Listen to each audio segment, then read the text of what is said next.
செல்லில் net on பண்ணாவே அது பாட்டுக்கு மெசேஜிங்கெலாம் வந்துகிட்டே இருக்குதுப்பா.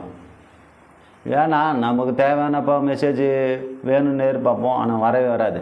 நம்ம ஒரு ஆதார் கார்டு பேர் மாற்றத்துக்கோ இல்லை வேறு எதனா அதை சேஞ்ச் பண்ணுறதுக்கு இல்லை வந்துட்டு ஏடிஎம்லேருந்து பணம் எடுத்துக்காகவோ இந்த மாதிரி வந்துட்டு நம்ம ஓடிபி வந்துட்டு வரும்னு எதிர்பார்ப்போம். இல்லை ஒரு கவர்மெண்ட்டு ஸ்கீம்லேருந்து வரக்கூடியதோ இந்த மாதிரி ஓடிபி வரும்னு எதிர்பார்ப்போம். ஆனால் அது ஒன்று கூட வராதுப்பா. ஆனால் தேவையில்லாத மெசேஜ் நம்ம நெட்டு ஆன் பண்ண உடனே அது பாட்டுக்கு மானாவாரியாக வந்துனே இருக்கும்.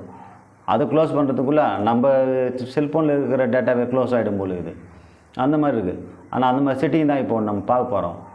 முதலாவது நம்ம செட்டிங் பார்க்க போகுதுன்னா ஃபர்ஸ்ட் ஆஃப் பண்ணி நிற்க வைக்கிறது. இன்னொன்று வந்துட்டு அந்த நோட்டிஃபிகேஷனை வந்து ஆஃப் பண்ணுறது. அது என்னன்னு இப்போ பார்ப்போம்பா வாங்க. முதல்ல செட்டிங்குள்ளே போய்டுவோம். செட்டிங்குள்ளே போய்ட்டு ஆப்ஸு உங்களுக்கு வந்துட்டு எந்த ஆப்ஸில் வந்து உங்களுக்கு தேவையில்லையோ அதை வந்துட்டு நீங்கள் போஸ்ட் ஆஃப் பண்ணிக்கலாம்.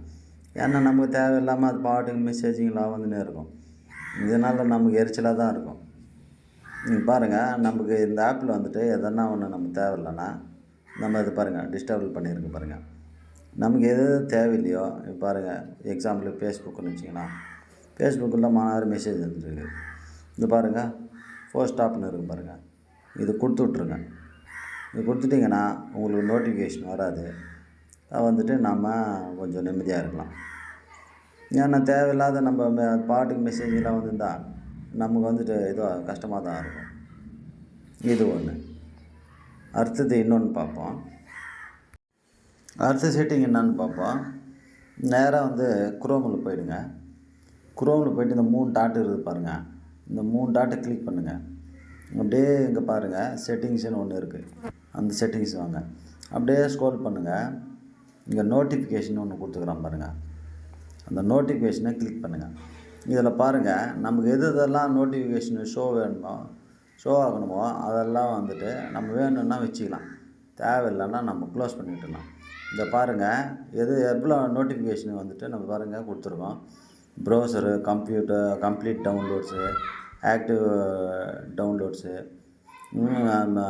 ப்ளே மீடியா, இந்த மாதிரி இங்கே பாருங்கள் டெக்கானு, housing.com, லக்கி, இந்த மாதிரி எக்கச்சக்கமான வெப்சைட் இருக்குது பாருங்கள்.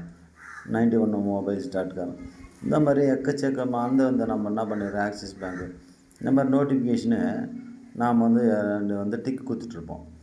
இதனால் என்ன ஆகுன்னா அந்த இதிலேருந்து நமக்கு ஃபுல்லாக மானாவரியாக வந்து நோட்டிஃபிகேஷன் வந்துகிட்டே இருக்கும்.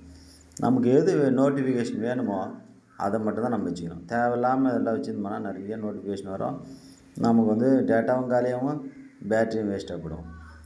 இப்போ பாருங்கள், இதை வந்துட்டு நமக்கு தேவையானது இது க்ளோஸ் பண்ணிட்டோம்னா ஒரு வேளை நமக்கு எதுவுமே தேவையில்லை அப்படின்னா மொத்தமாக க்ளோஸ் ஆகிடும்.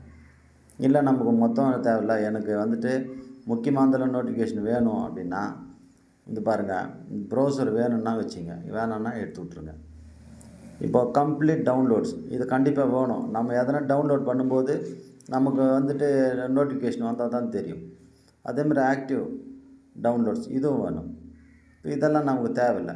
இதெல்லாம் பிளேயிங் மீடியா இதுவும் வேணும். இது நமக்கு தேவையில்லாதெல்லாம் நம்ம இந்த மாதிரி மொத்தமாக வந்து எடுத்து விட்டுணும்.